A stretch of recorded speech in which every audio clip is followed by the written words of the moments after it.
Hello everyone, today we are going to read English NCERT's chapter Robinson Crusoe discovers a footprint. One day when I was going towards my boat, एक दिन जब अपनी boat की तरफ जा रहा था, I was surprised to see the footprint of a man on the sand. मैं रेत के ऊपर एक आदमी का footprint देखकर मैं सरप्राइज हो गया, चौंक गया. I stood amazed. I listened. I looked around me. I could neither hear nor see anything. मैं वहाँ पर आश्चर्यचकित होकर खड़ा हो गया कि अरे ऐसे कैसे किसी का फुटप्रिंट आ गया, क्योंकि जो रॉबिन्सन क्रूसो थे वो उस आइलैंड पर अकेले रहता था कई सालों से. वहाँ पर कोई उसके अलावा कोई और नहीं रहता था, इसलिए वो वहाँ पर खड़ा हो गया ये सोचते हुए कि अरे मेरे अलावा ये किसका फुटप्रिंट आ गया यहाँ पर. उन्होंने ध्यान से सुना, अपने आसपास देखा, पर उन्हें ना तो कुछ सुनाई दिया और ना कुछ दिखाई दिया. I went up higher to look down. I went up the shore and down the shore, but it was no good. वो समुद्र के पास गए देखने के लिए, समुद्र से दूर गए देखने के लिए, पर उन्हें कुछ भी दिखाई नहीं दिया. I could find no other footprint but that one.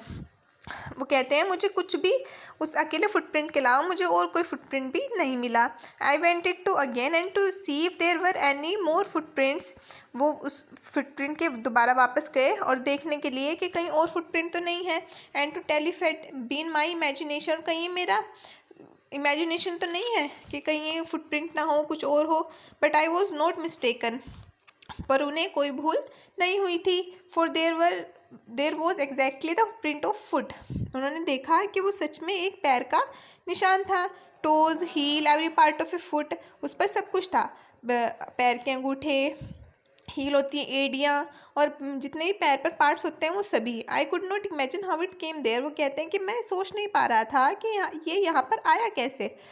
I stayed A long time thinking but became more and more confuse. मैं बहुत देर तक सोचता रहा, लेकिन जितनी देर मैंने सोचा मैं और भी ज़्यादा परेशानी में आता चला गया.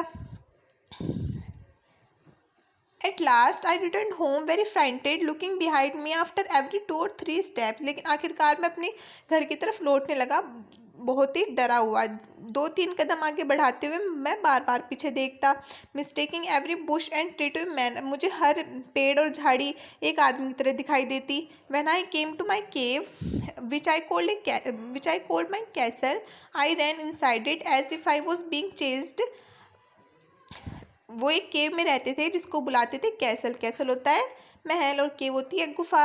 कहते हैं कि जब मैं अपनी गुफा की तरफ आ रहा था, I ran inside it as if I was being chased, के मैं बहुत तेज़ी से भागा जैसे मेरा कोई पीछा कर रहा हो. I do not remember whether I use the ladder और went in by the hole in the rock. वो कहते हैं कि जब मैं इतनी तेज़ी से भागा कि मुझे ये भी याद नहीं है कि मैं गुफा के अंदर वैसे ही चढ़ गया या फिर मैंने सीढ़ी का इस्तेमाल किया. विच आई कॉल द डोर, जो गुफा का दरवाज़ा था. वो कहते हैं कि अब मैं उसमें वैसे ही घुस गया, फिर मैंने सीढ़ी का इस्तेमाल किया. मैं इतनी तेज़ भाग रहा था कि मुझे ये भी याद नहीं था. I ran for cover faster than any animal could run. मैं इतनी अपने आप को बचाने के लिए इतनी तेज़ी से भाग रहा था जितना कोई जानवर भी नहीं भागता है. I did not sleep that night, मैं उस रात नहीं सो पाया. The more I thought about what I had seen the more afraid I became. मैं जितना ज़्यादा सोचता जो मैंने देखा है मैं उतना ज़्यादा डर जाता. I thought it could be one of the savages of the mainland who had wandered out the sea in a small boat. उन्होंने सोचा कि शायद ये कोई घुमंतु भी हो सकता है जो अपनी छोटी नाव में घूमते रहते हैं. Luckily I was not on the shore at that time but if he had seen my boat. वो कहते हैं कि लकीली मैं उस टाइम पर वहाँ नहीं था जब, मुझे लगता है कि उसने मेरी बोट भी नहीं देखी. If he had seen the boat he would have realise that someone lived on the island and would soon return with others to kill and eat me. अगर उसे पता लग जाता या फिर वो मेरी बोट देख लेता तो कि इस आइलैंड पर और भी कोई रहता है, तो वो और किसी के साथ लौटता और मुझे मार देता और खा जाता.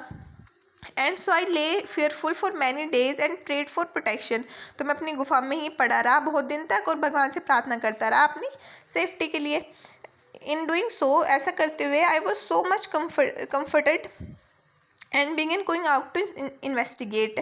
और फिर उन्होंने ऐसे कई दिन जब बीत गए तो उन्होंने सोचा कि चलो मैं दोबारा से बाहर निकलता हूँ और देखता हूँ. But even now as I went forward I look behind me frequently because I was still frightened. वो कहते हैं कि जब मैं बाहर निकल ही आया था लेकिन फिर भी अब इतने दिन बीत चुके थे लेकिन फिर भी मुझे डर लग रहा था कि कहीं मेरे कोई पीछे ना हो। मैं जब भी थोड़ी दूर चलता मैं वापस से पीछे देखता, क्योंकि मैं अब भी डरा हुआ था।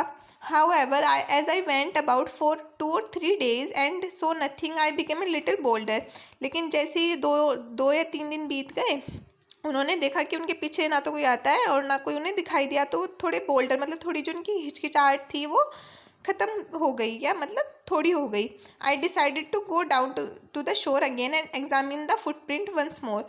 मैंने सोचा कि मैं दोबारा से समुद्र किनारे जाता हूँ और उस फुटप्रिंट को देखता हूँ एक बार और। I decided to measure it with my own foot mark.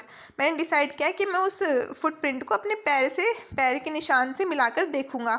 As I came closer to the footprint, जैसे मैं उस फुटप्रिंट के पास आया, I realise that it could not be my footprint because I had not come to this part of the beach since a long time. जैसे ही मैं उस फुटप्रिंट के पास आया, मैंने रियलाइज़ किया, मुझे लगा कि मैं तो इस समुद्र के इस किनारे मैं बहुत दिनों से, बहुत टाइम से नहीं आया हूँ, तो ये मेरा फुटप्रिंट तो नहीं हो सकता। Secondly, as I place my foot alongside that footprint, और जैसे ही मैंने अपना पैर उस फुटप्रिंट के पास रखा, it seem larger than my own, वो मेरे पैर के निशान से, वो मेरे पैर से बहुत बड़ा था। माई फियर रिटर्न, और मेरा डर वापस आ गया। आई वेंट होम अगेन, मैं फिर अपने तेज़ी से अपने घर की तरफ आया, believing that there was someone there, कि वहाँ पर कोई और भी था। द आइलैंड वॉज इनहेबिटेटेड, मतलब वहाँ पर मेरे अलावा भी कोई और रहता था, मैं अकेला नहीं था उस आइलैंड पे। So this is your chapter. I hope you understand. Thank you.